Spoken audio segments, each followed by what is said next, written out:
We're back for episode 3.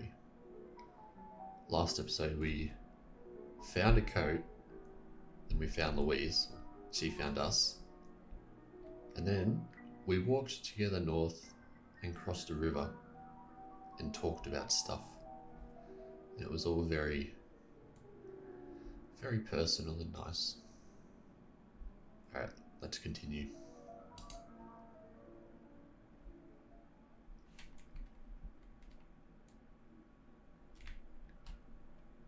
And we're here. It's our little figurines.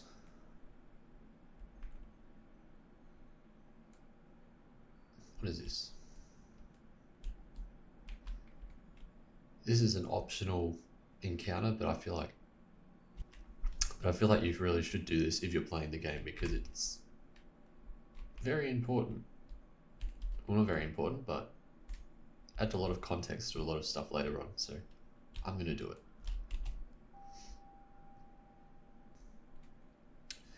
Look at that. It's very spooky. Very spooky indeed.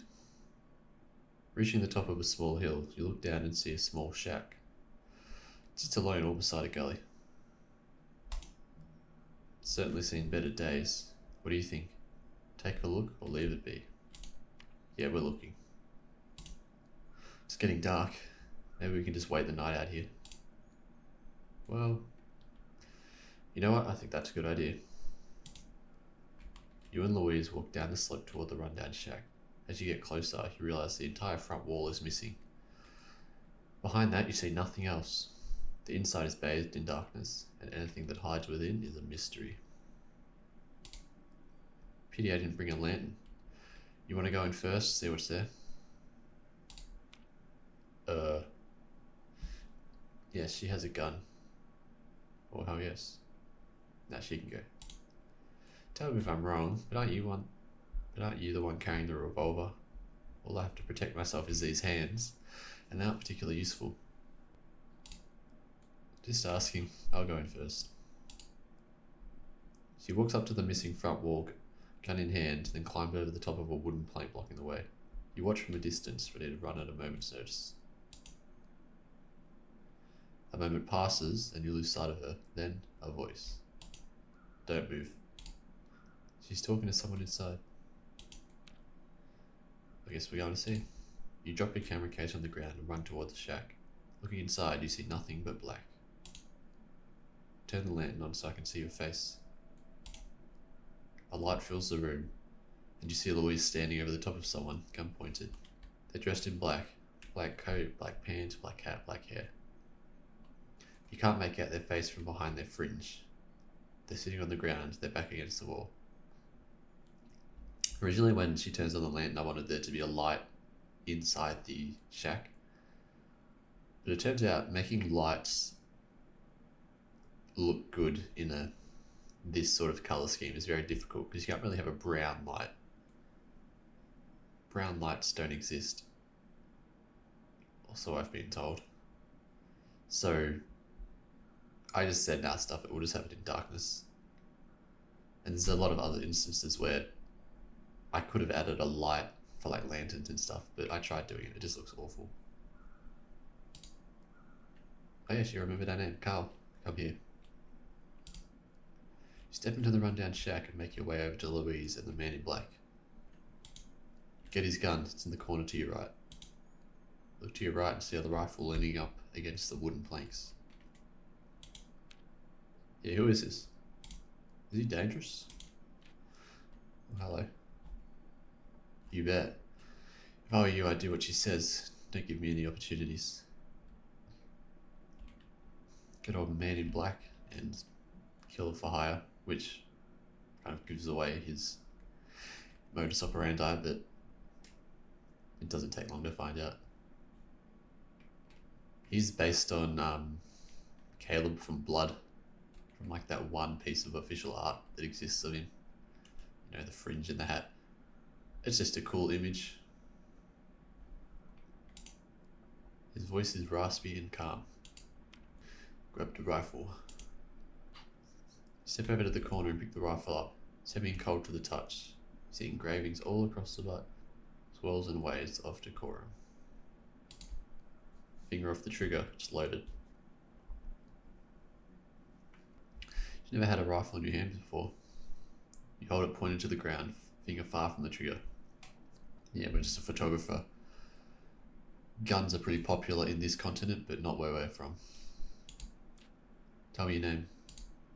Not important. Fine. What do you do? Well, I think we can guess. I kill for money. There you go. A bounty hunter. What's a bounty hunter doing around here? Working. I know. You're after Lottie. Could be. Lottie, if you don't remember, was mentioned earlier. He's part of the Lottie gang. Very humble of him to name his gang after him. But yeah, he's not a nice person. He's a bad man. Yeah, there you go. You came across him? Has long black hair and a bushy beard. No, we haven't seen him or his gang. I'm planning on keeping it that way. Are they around here? Could be. Heard they were planning on going past Coffin Town, then east to Black Lake around the Vale. Things got a bit too hot for me. Quite the track. Yeah, there's a lot of names just thrown in there. Coffin Town, which we've heard of before. Black Lake, which is like in that direction. Man, I wish I could just show you. I'll put a picture of the map on right now and I'll like put an arrow to where Black Lake is. Quite the trek. And then the Vale, that refers to the mountain range, which I'll also show you. Louise pauses to think. Take it you already know who I am. The man in black smiles. Of course. Your pretty face is plastered all over Hatstand and Big River, but you're in luck. I'm not after your bounty. Lottie's all I want. Why's that? I'm not good enough for you. I don't kill women. Some do, but not me. Well, aren't you just a gentleman? Of course, bounty hunters lie through their teeth any chance they get. I'm waiting for a decision. See no reason to waste time. Either pull the trigger or let me go. Damn, a bit of a death wish. Let's let Louise decide because she has a gun. That's how it works. Silence fills the shack, creaks under the stress of the wind.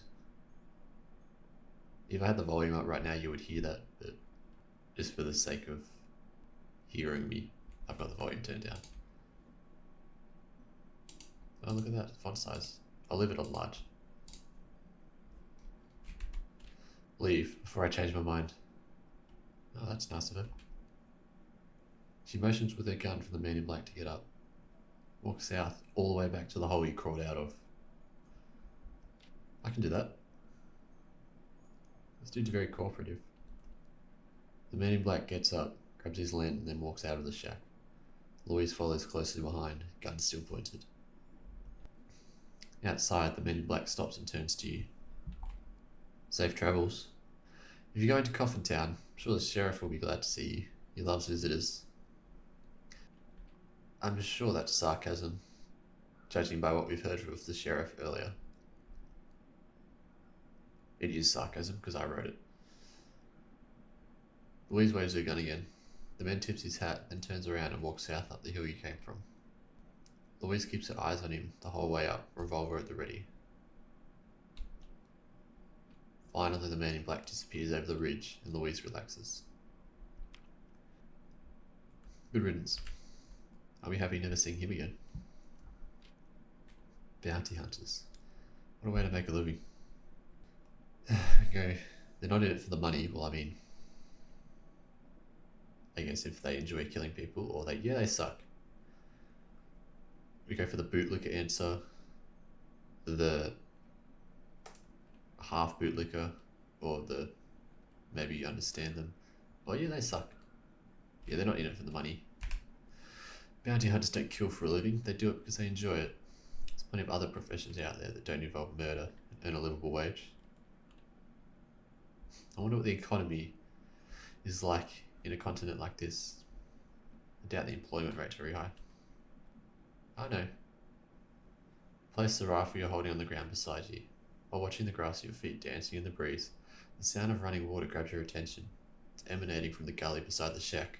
You walk over and find a stream running through the rocks below. Yeah, shout out to like streams that are like very subtle streams that you can find just like in the grass somewhere, because they're nice. That is nice, but it's also profound, so I'm going to say that. Remember, no profound thoughts are allowed, only profound words.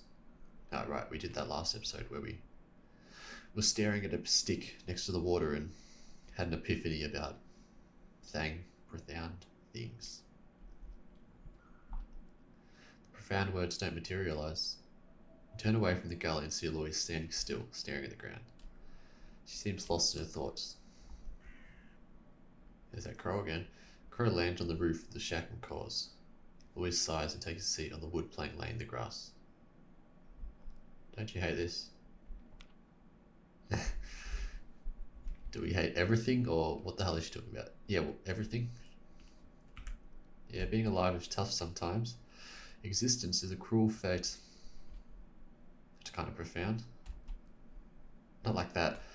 I mean, I hate having this constant fear that someone is out to get me. What makes it worse is that it's true. Could have died today. Could be dead tomorrow. This is no way to live. Well, optimist, pessimist. Be the person who doesn't say anything because they're uncomfortable. That's a cop-out answer. That's the Ross Cole answer, and that's the, I don't know, the right answer. Let's go be the pessimist. Well, death follows all of us, whether you're aware of it or not. Yeah, we could like die tomorrow.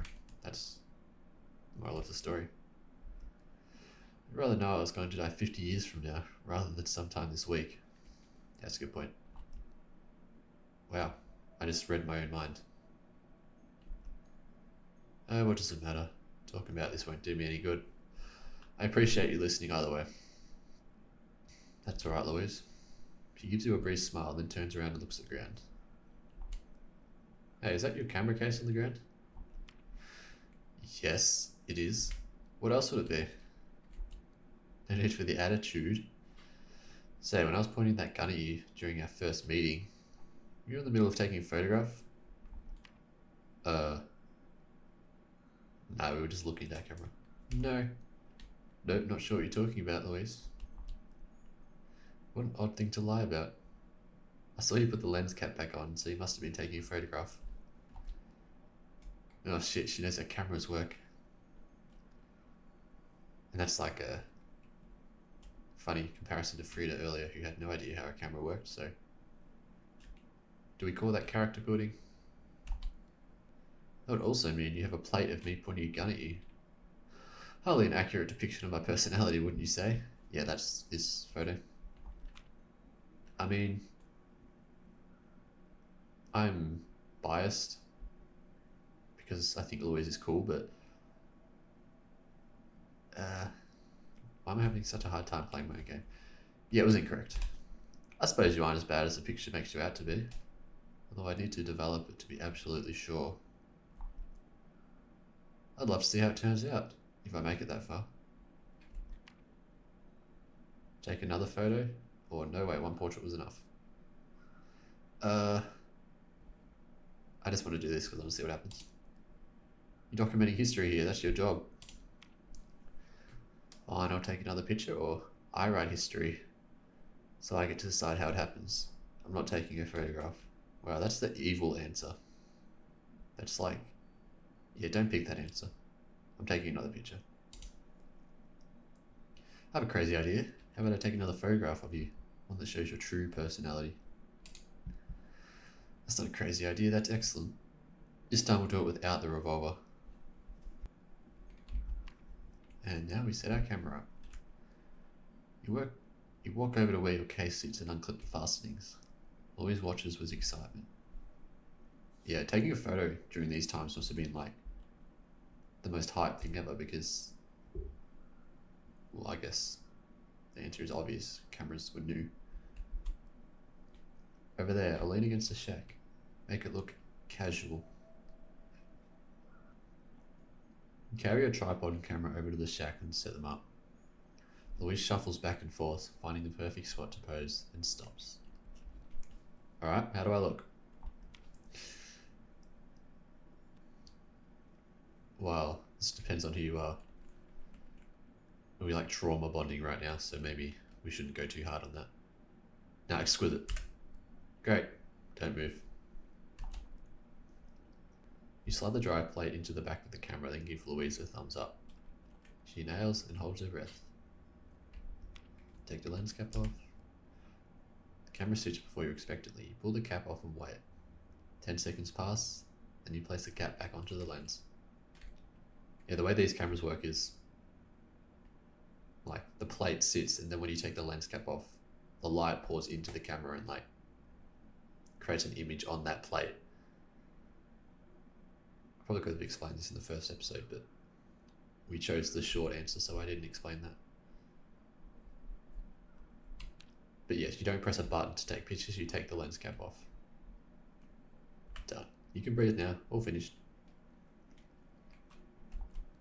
Louise lets out a deep breath.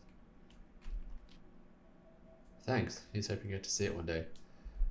Look at that. This was like, I was so happy because when I came up with this, I didn't come up with it actually, but people were like, I got told a lot when we were playtesting that Louise having a picture of her pointing a gun at you the whole time was a very odd feeling, because later on, especially like now, you're kind of friendly with her, so it doesn't make sense to have just one picture of her. Which is basically why this conversation exists in the first place, because I just wanted you to be able to take another picture of her. And you get this one, which is way nicer. I mean, not from like an artistic perspective, just less aggravated. He's not pointing a gun at you anymore. But yeah, it's a nice photo. Oh yeah, I forgot about this. Let's read Jean's, because we didn't read that.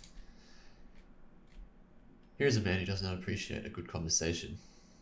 I got the feeling he had a problem with me, a big problem. Nevertheless, he gave me that fur coat, so there's at least an inkling of empathy hiding under that prickly exterior. Knowing that makes me feel better about life. Gene the shit stain. What a man. And Louise, I didn't read hers earlier. Hers changes a lot throughout the game, like her entry. But it's after you take a picture, this changes to become this one. But earlier it was far less flattering. It was more like, why the hell am I being this person's hostage? There's a part of me that wonders why I've become so friendly with the person who has taken me captive, but I can't help just go along with it. I don't even feel as though I'm being held against my will anymore. Louise, you ain't so bad. Wow. Yeah, this is another instance of maybe the main character's own thoughts not aligning with the players. Which again, is intentional just because you're playing a character, you are not the character. So maybe the main character likes Louise, and he's like friendly with her, even if you aren't. That's just how it is. I'm trying to think of another game that might do that. I guess literally any game where you're playing as a pre-existing character. Yeah, she probably won't get to see this photo for a while, depending on what happens in the future. Yeah, I'll develop it as soon as I can, Louise. Whatever that may be. Yeah, I'd like to see it as well. Right, as much as I'd love to stand here and chat, we really should get a move on. Put as much distance between us and that bounty hunter before the light goes. What about the rifle? Should we do something with this gun at my feet? Just throw it in the gully over there. Right, that's where the profound water stream was. You pick the rifle up off the ground and step over to the gully where the stream is. Throw it or just drop it. Always reminds me of that, there's like that Lemmy skit. He's like, just drop it. I can't do a Scottish accent, I'm sorry, but go watch Lemmy, and we're gonna throw it. You lift the rifle up above your head, then throw it down as hard as you can. Hits the side of a boulder and snaps in half, each piece flying in opposite directions and crashing into the stream. Spectacular. Yes, the moral of that story is if you're going to break something, make sure you throw it really hard at the ground. Done? Let's go now. Coffin Town isn't far away. She appears from behind you and hands you the camera case. Go. You and Louise walk away from the rundown shack back towards the main path north.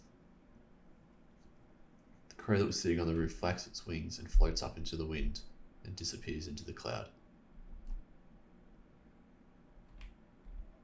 And we're free. I say we're free, but like, here's Phantom Canyon. And we can definitely not go there because there's an invisible wall. Initially I was planning to have like, whenever you strayed too far from the path, it would enter a conversation and be like, turn around, stop doing that with whatever character you were with at that time. But that would have been such a pain because you don't really know where the invisible walls are and I don't want to just put up barriers everywhere. So I feel like it's worth like the slight jankiness of just having invisible walls for the sake of cleanliness. I could also just let you go wherever you want, but then I wouldn't be able to tell a good story because I'd have to write 50 stories rather than one. Yeah, open-ended design or open-ended stories are very difficult to write and they take forever, so that's why this game is slightly linear. Alright, we're at a bridge now. The light of the day fades. In front of you lies a snow-covered hill with a lone tree standing at the top. Louise calls out for you to stop. You hear that? No. Oh, hang on. Profound. I hear nothing and everything. The world does not exist until we perceive it. That's just like a roundabout way of saying if a tree falls in the woods and no one hears it, did it really fall over? Or did it really make a sound? But we said it in a profound manner, so...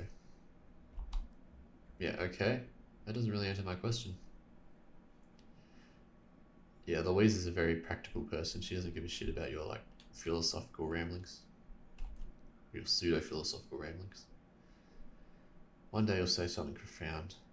Really profound. But today is not that day. I heard the sound of a river. We're close to Coffin Town. Say it's just over this hill in front of us. You feel uneasy all of a sudden. Come on, let's see if I'm right. Louise walks ahead up the hill toward the tree at the summit. You follow along, because that's what you do. Right? Nearing the top, the river sound Louise mentioned gets louder and louder. As your eyes peer over the crest of the mountain, an ugly sight comes into view. Coffin Town. Good old Coffin Town. I don't have a story for why it's called Coffin Town. I just assumed, like, this was where they made coffins, but, I mean, in, like, those old Western, in, like, the Hollywood version of old Westerns, a lot of those old towns had their own undertaker and person who made coffins, and it wasn't, like, it wasn't isolated to, like, a specific coffin town, but maybe that's why this place is called Coffin Town, because they made the best coffins. We made it. Nice work, Carl. Couldn't have done it without you. She remembered my name still. The town that sits in front of you is decrepit and unremarkable. A row of wooden shanties line the river below, with what seems to be a jailhouse at the end.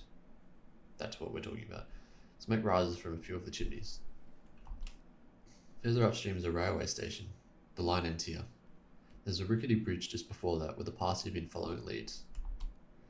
I must admit, I'm a little underwhelmed. Doesn't live up to the name. Do you have a plan? What do we do now? Well, we should head into town. Hopefully that sheriff isn't around. Yeah. That sounds like a terrible idea. Won't someone recognize you from the wanted posters? Unlikely. It's a different planet up in these parts. I don't give a damn about what happens in the south. I'm hoping that also applies to law enforcement. And then one way to find out, though. That is something I want to talk about right now. Writing stories in, like, the pre-internet age or the pre-telecommunications age, where people couldn't just talk to each other instantly, is vastly different to writing them in, like, the modern era, just because so many, like, story beats and story, I guess, cliches or whatever. Like, oh, we can't communicate, and then stuff happens because of that lack of communication. You really can't do that in modern stories because everyone has a phone, so why wouldn't you just call them? And it's like, it's not, it just means you can't do certain things in stories. Like, for example, the new game I'm making, I'm gonna shamelessly plug my new game, which probably won't release for like 2 months, but like a crucial part of that game is that you have no reception. And so you have to use a payphone to call someone. And I basically just, I didn't intend on having no reception, but I just had to like force you into a way in which you couldn't communicate with someone through like your normal means, just because I needed something in the story to happen, and it's not easy to do that when everyone has a phone and they can talk to each other. But in a story like this, it's a lot easier to just make stuff happen in stories, because especially like here with Louise, like, oh, she's just rocking up to this town, we'll just assume no one knows her because this town is isolated from the rest of the world. In short, the internet ruined storytelling. Sarcasm. Yes, this could go very wrong, or she's awfully optimistic. You sure you don't want to spend a little more time thinking about this? Calm down. We'll walk into town, look normal, speak to the locals, get a read. If all goes well, I can hang around here till things die down and you can go do your own thing. You doubt it'll be that straightforward? Yeah. No point in waiting. Let's see what this town has to offer.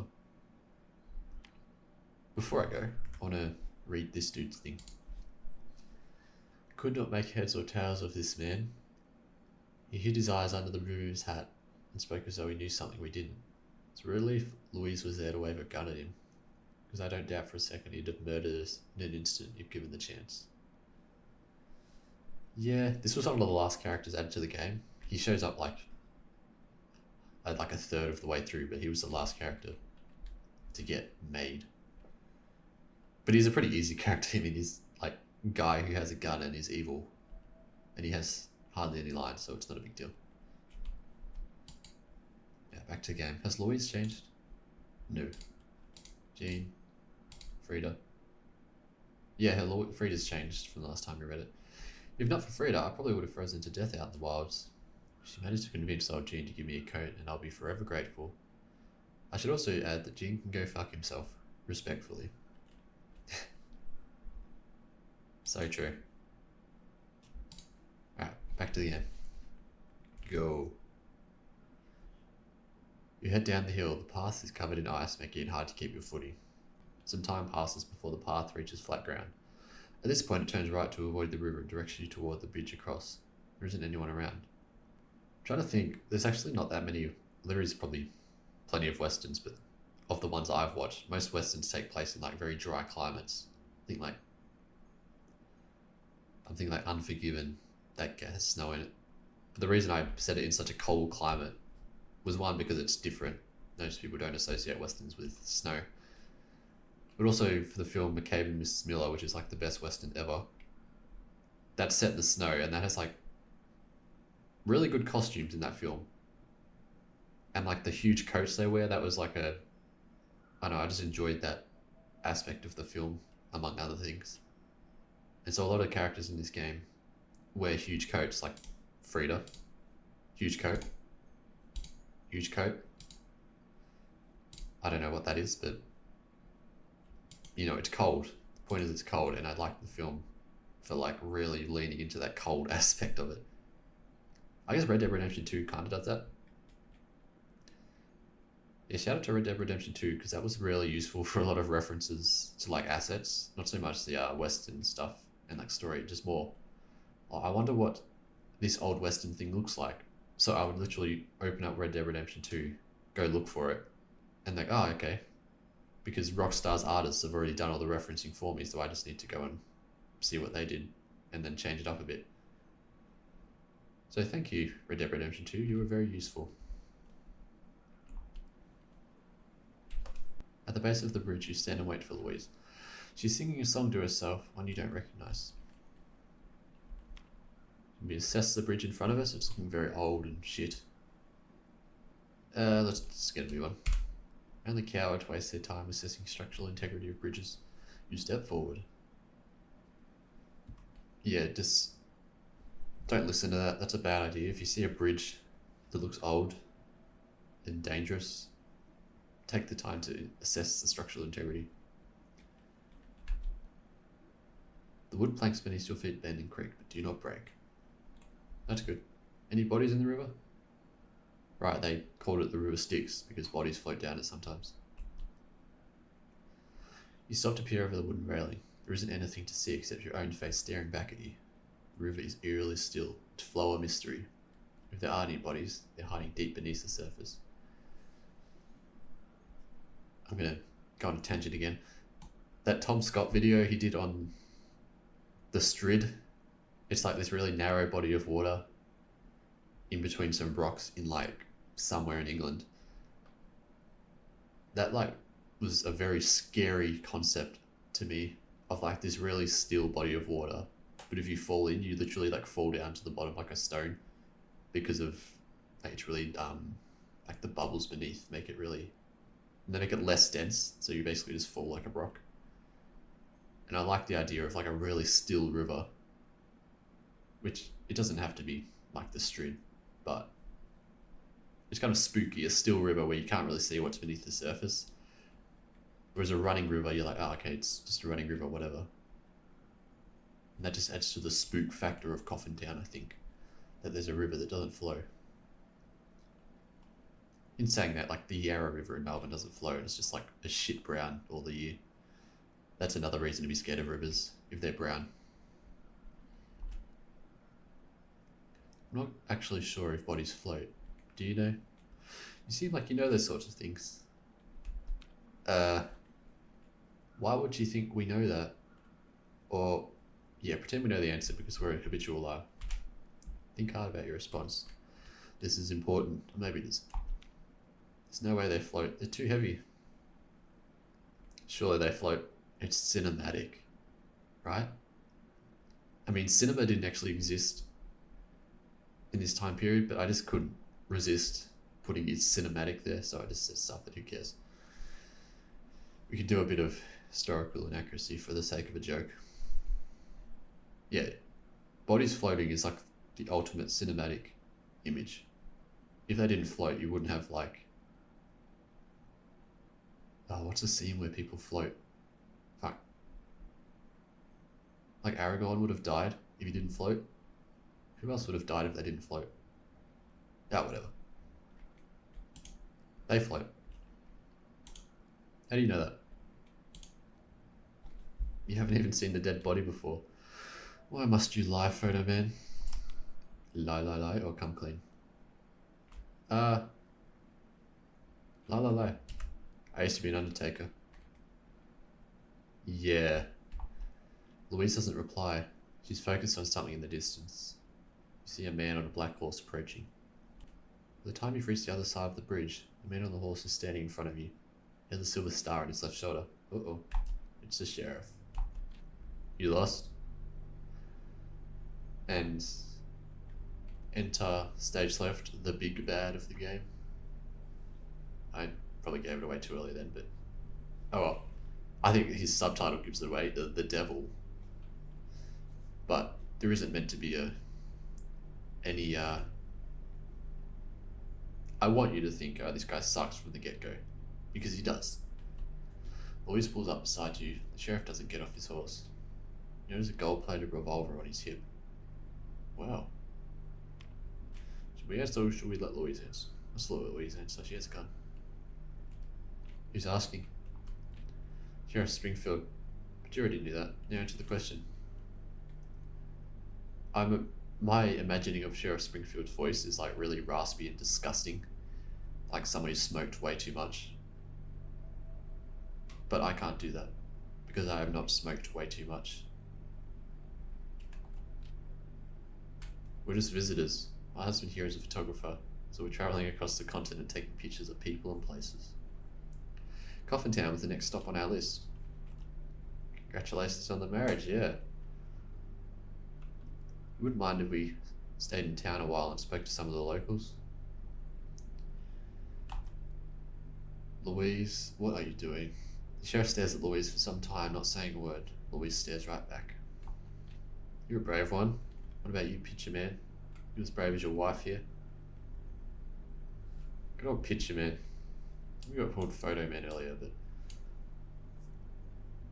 seems like the people in places of power in this game like to call you picture man. Are we courageous? We aren't courageous. We're a weak little ant. I could never be as courageous as my wife. The sheriff glares at you. Three of you stand there in silence for some time. Try to read the sheriff's expression. There's nothing there. Just an empty gaze and a sea of scars. You're from Big River. Thereabouts? We've been walking for some time, so if you don't mind, we'd like to head into town and get some rest. Sheriff looks to the sky. You feel that? You look to the sky. It's an endless expanse of grey. What do you feel?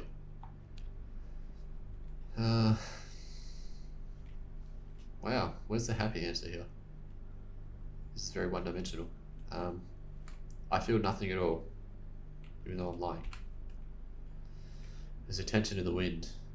Each change is coming. That is a vague statement. The sheriff pulls a flask from his jacket and drinks. Its contents are a mystery. You have a good idea. Originally, this was like 3 different lines. Like he would kind of go on a rant about change. But I'm like, wait, no, we've literally just met him. That would be awful. So I've made his... Like he was meant to be like a religious, I guess like a crusader kind of person who's doing the work of the Lord in his own fucked up way, but I made it way less blatant. I'd say subtle, but it's more like less explained, because really he's just some guy. Actually, no, I'm not going to tell you that yet, because I'll explain it later when we actually get to like the more in-depth parts of his character. You can let us pass or not. He places his flask back into his pocket and sits for a moment to ponder the question posed.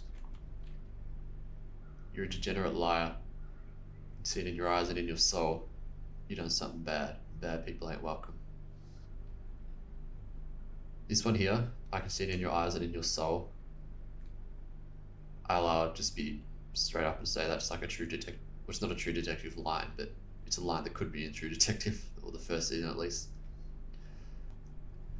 Yeah, in case it wasn't obvious, I very much enjoy the first season of True Detective. I can't speak for the rest of the seasons, but then I think there's a 4th season out right now, which has Jodie Foster in it, so maybe I'll watch that. Anyway, pulls his golden revolver from its holster and points it directly at Louise. You know what I do to bad people? I can guess. Give them what they deserve. Sometimes it's a bullet, sometimes it's worse. Yeah, he's really living up to that devil subtitle. Good old exterminator. The sheriff is demented. Or we should keep our mouth shut, yes. How about you, photo man? Oh god, now he wants us to talk. What do you think you deserve? Happiness, the hot bath, nothing in the world. Scarface. Or Nas. Happiness. The world only appears if you've got the profound, if you like opt into that profound nonsense earlier on. Otherwise it's just these 3. I do happiness. What is happiness? A fuck ton of money. I've never seen a single person pick that option, which might be like, I don't know, people don't think they deserve happiness, and then the joke is happiness is actually a crap ton of money. But I've never actually seen anyone pick it, which makes me sad, because it's like one of my favorite options in the game. I think it isn't obvious. Money won't get you anything here. It's a good thing you didn't bring any then, right? We're poor. The sheriff adjusts himself in his saddle. His horse gnaws at a blade of grass poking through the snow. I got plans for you, photo man. Is that a good thing? What are you talking about? Let's call it an agreement. Yeah, my voice acting right now, I'm not really doing justice to like the fear the main character and Louise are feeling right now. But just understand that my tone of voice is not representative of how I imagine these characters talking. It's just how I talk. Turns to Louise but keeps the gun pointed at you. Here's the proposition, little miss. I'll let you leave. You walk back up that path and you don't even think of turning around. In exchange, I get to keep this photographer with me. You agree? You look at Louise. Is she considering it? If I say no, I think you're smarter than that. Oh God. Study her expression carefully. What is she thinking? You can't do this. I can. I'm gonna pull your gun, shoot me dead. Try it. Let's see what color you bleed. Probably red. Louise takes a deep breath, then turns to you. I'm sorry, I cut. The sheriff interrupts from atop his steed. Speak up. Louise lowers her eyes to the ground and turns away from you. I'm leaving. He's yours. Well. Don't go, Louise. Yeah, Elliot. She's sad about it. She doesn't want to let us. Doesn't want to leave us to the sheriff. That's nice. Don't go. Please don't leave me here, please. Louise does not reply. Good. You get the fuck out of my sight. If I see you again, I'm putting you down. You'll do well to remember that. Louise takes one last look at you before turning around and walking back up the hill. You're on your own now. Is this rock bottom? Well, like the good old saying, it could always get worse. The sheriff waits to make sure Louise doesn't stop. Can't do anything except stand there and wait with him. Cry or hold it in. We can hold it in. You don't get to decide if you cry or not, fucko. Damn. That's a life lesson. This is not in our control. Guess I'm crying then. Tear runs down your cheek, then another. Soon your face is the river. Which was you? Good question. Why are you crying again? Well, I wonder. I'm going to die. It's shit, all of it. All I want to do is take photos. Is that so much to ask? I don't think we're going to die. It is shit. All of it is shit. Especially in this world. Yeah, all I wanted to do was take some photos, but really that hasn't panned out. Is that so much to ask? Yes. Tell me your name. Nah, I don't like the sheriff, so he can just stick it up his ass. Don't tell him your name.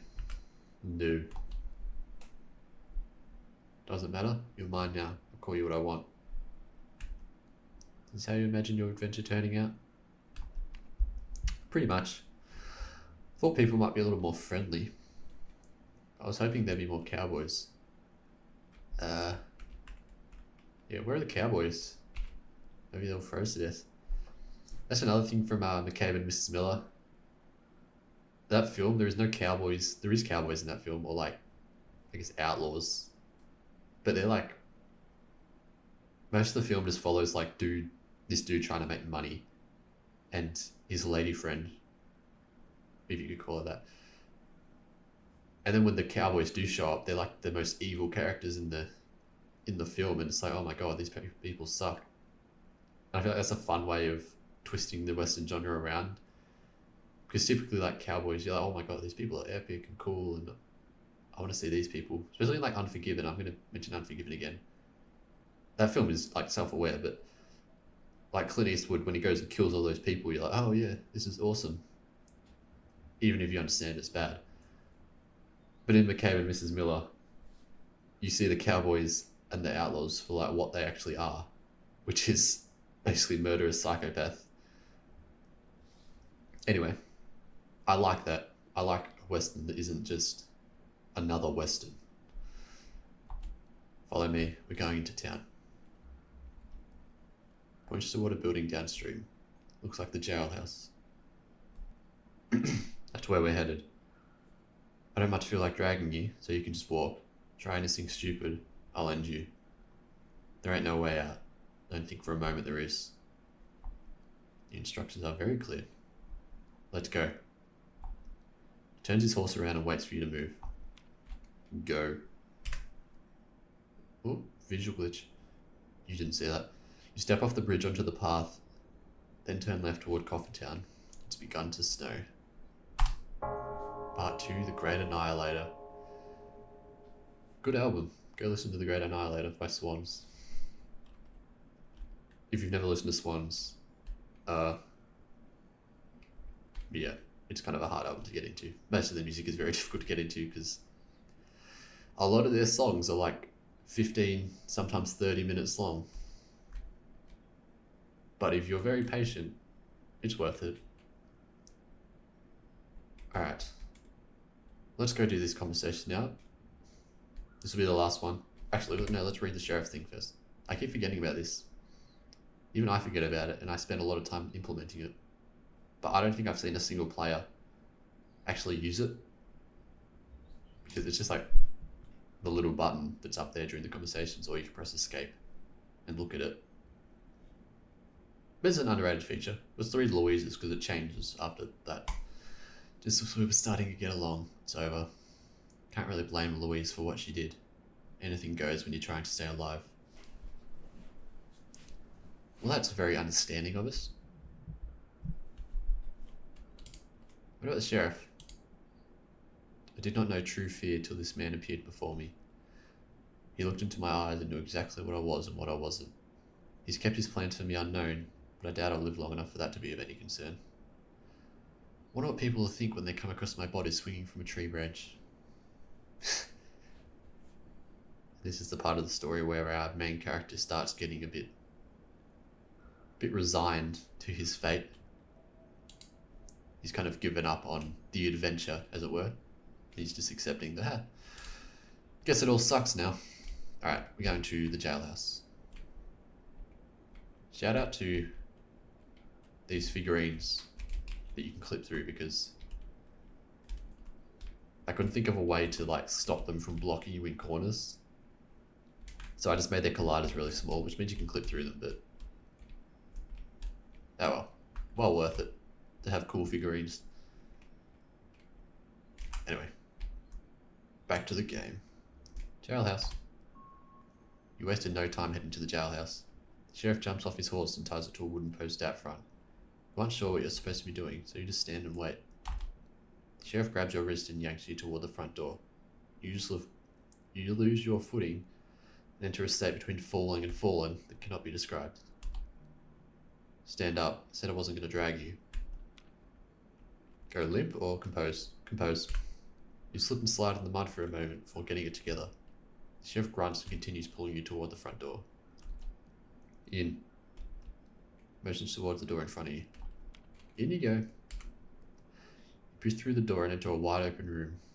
In the back corner is a table and 3 chairs, all occupied by other lawmen. They're playing a card game, probably poker. One looks as old as the sheriff, but the other 2 couldn't be a day over 15. Each of them has their revolver sitting on a table in front of them. You turn to your right and see a wall of metal bars forming 3 small jail cells. 2 are empty. The other contains a half-naked man lying on his back, staring at the ceiling. We got a visitor. The 3 lawmen at the table put their cards face down and turn to look at you. 2 kids don't seem all that interested. The older one gets up out of his seat and comes over. His right eyelid seems permanently shut. You're looking a little pale. What a crusty looking gentleman. Springfield lapdog. True. He has a German name and our name is Carl, so maybe we'll get along. Oh man, that's a missed opportunity. I should have done that. If we named Carl and he's... I guess he's not really German. He has a German name. Scratch that. Not a missed opportunity.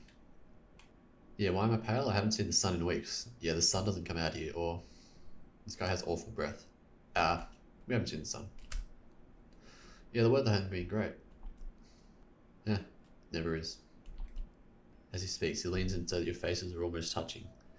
His stench becomes amplified to an unbearable level.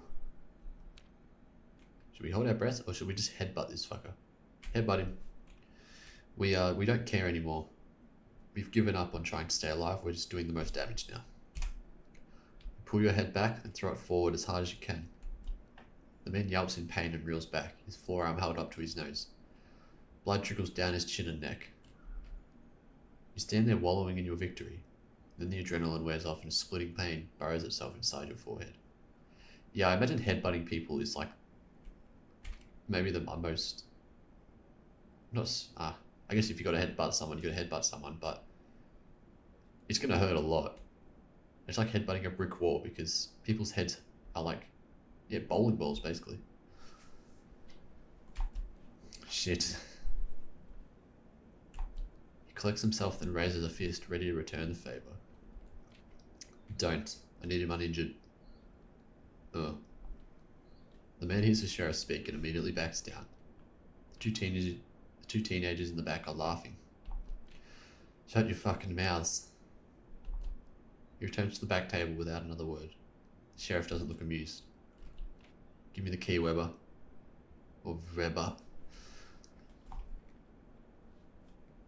The man reaches into his pocket and throws a silver key across the room. The sheriff catches it and walks over to one of the empty jail cells. This one is for you. Come here. He opens the cell door with the key, then stands beside it expectantly. Play dumb or... Yeah, he was talking to us. We're going to the slammer. We put him in that cell. That's right. Get in. Give me that camera in case you got... Okay, no, this is like my entire life right now. I need that camera. I can't give you this. The sheriff doesn't bother trying to explain anything. He just snatches it from your hands.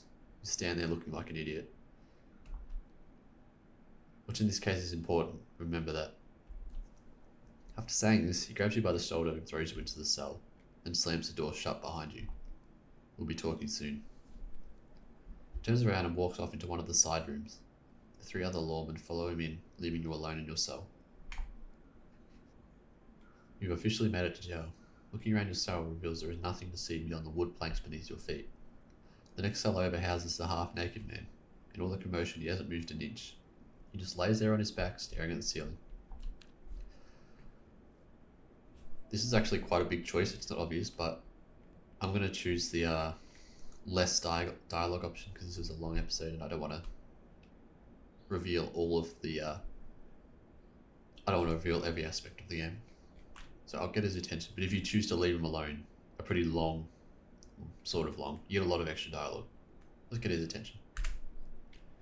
Psst, hey you. The man jumps upward, startled by your interruption of whatever he was doing. Do you mind? I'm trying to meditate. Alright, another movie reference. Australian film. Yeah, Australian film. The Proposition. This dude is basically the main character from that film. Not in personality, just in appearance. Especially the no shirt part. Yeah, The Proposition is an insane western. Written by Nick Cave, of all people, but that's like one of the many Nick Cave references in this game. But anyway, go watch The Proposition. It's a very unique western, mainly because of the setting. And it's also very violent, so heads up.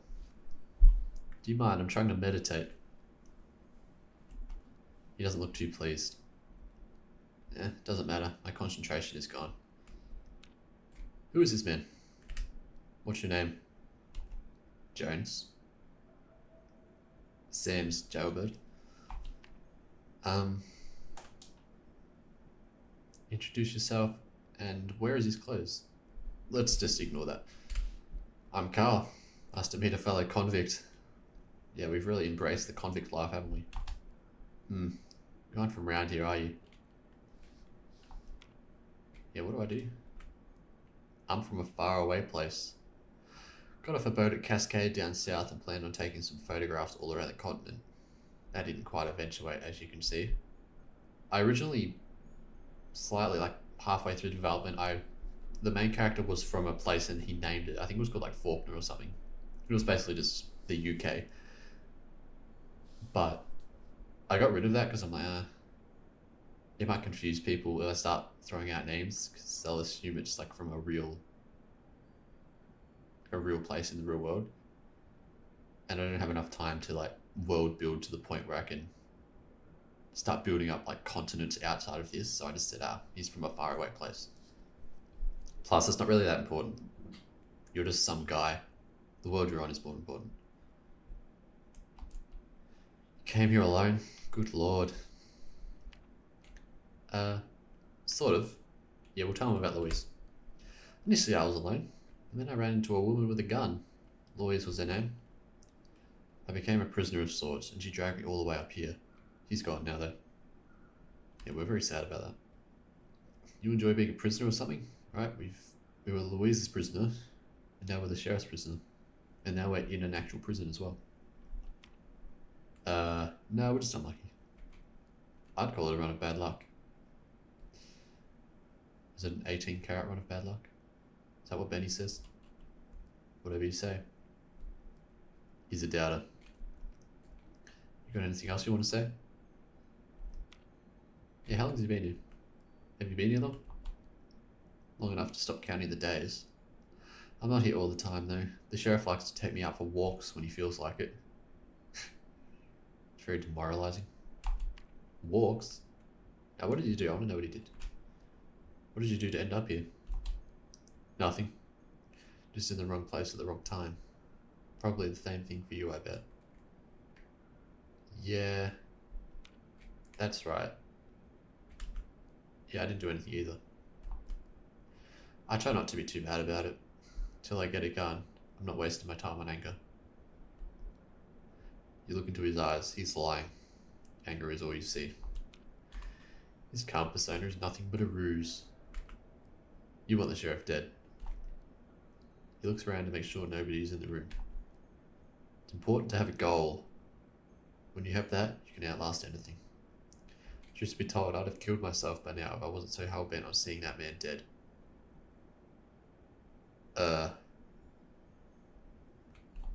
Yeah.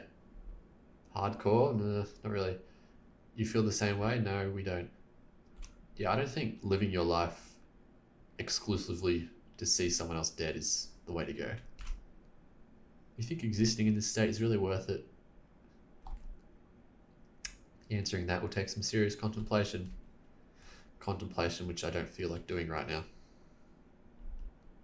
Silence ensues. You both sit there, staring into space for a little while. You don't know if you should keep bothering him or not. There's just so many questions you want answered. Ooh. I won't answer all of these, or I won't ask all of these. I think it's the only instance in the game with like a question tree, because in other games with dialogue choices, like in this, like it'll come up with like a menu of questions, and then when you answer it, or you ask the question, you'll end up back here at the end, and then like the top one will just be grayed out. But I couldn't figure out how to do that. I figured it out for my next game, which I'll put a screenshot up now. But I couldn't figure out how to do that in time for the release of this game. I'm sure I could have put more effort into it, but it was a pretty small issue. And I didn't want to do it for like... This game is very much like you pick an option and then you go to the next thing. You don't hang around on like question trees for a while. So it wouldn't have made sense to have one instance of a question tree where like you could keep going back and answering the same questions. So I just said, whatever. You can only ask it once. What should we learn? I'm going to only ask one of these. How did you end up here? I want to know. What led you to the sheriff? Fate, same as everyone. I was in a bad place at one point in my life. So I got on a train. What was the bad place? I was going to make an Ohio joke, but I've never been to Ohio. I was in a bad place at one point in my life, so I got on a train. That train dumped me here.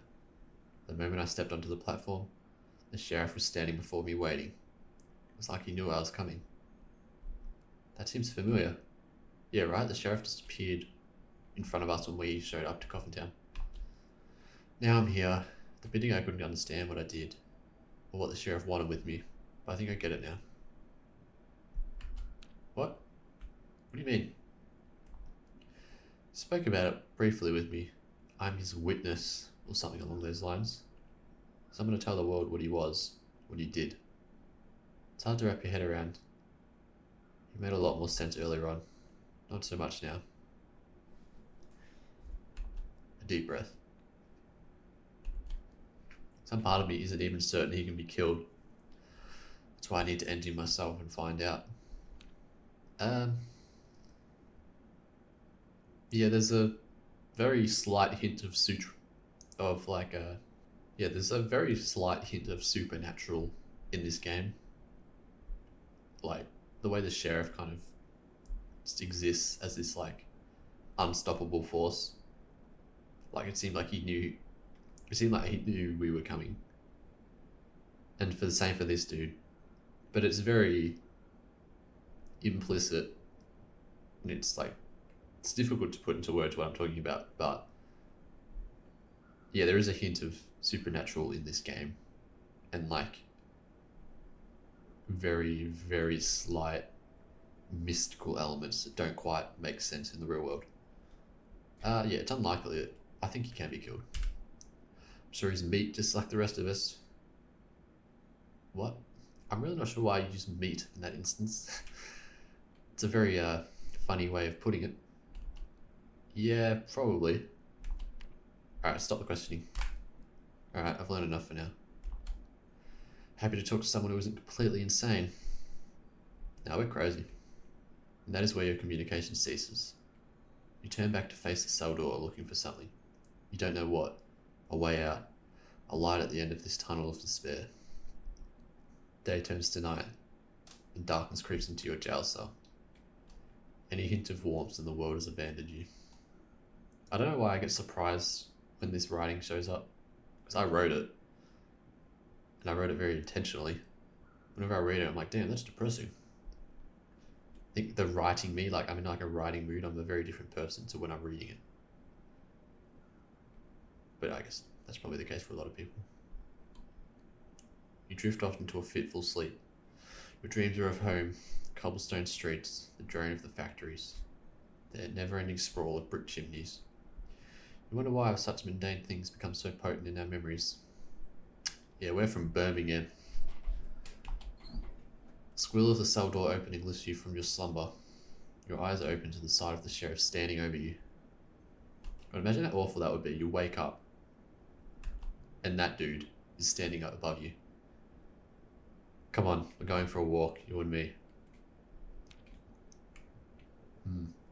No choice. You drag yourself off the floorboards and head out through the metal bars. The sheriff waits by the entrance with your camera in his grip. Here's your camera, you'll need it.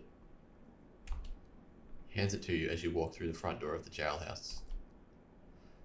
Emerging out into the open air, looks to be about noon, though you can never be sure around these parts. The deputy is standing below you, waiting. You look like shit. I'm not gonna talk. You stand there in the mud waiting for the sheriff to go ahead. He pulls himself up onto his horse and doesn't move. The deputy does the same. Get going. Head east and keep walking. Take some photographs if you'd like. We'll be right behind you the whole time. One of the teenage lawmen comes out from the jailhouse and hands the sheriff a knapsack and some sort of rifle. We won't be back for a few days, maybe longer. Keep everyone in check while I'm gone. Do what you gotta do. The teenager nods. Come on, we're going. He points east and waits for you to go. Go. You head off down the main street of Coffin Town, past the shanties, past the stables, past the bridge, and finally the station. Weaver and the sheriff follow close behind on their horses. The wind rushes in from the sea, pushing you forward into uncharted land. And now we're free. I keep saying we're free. We are definitely not free because these two dudes are following us. And we'll leave it there for this episode because, once again, it's getting lengthy. So, see you next time. Thanks.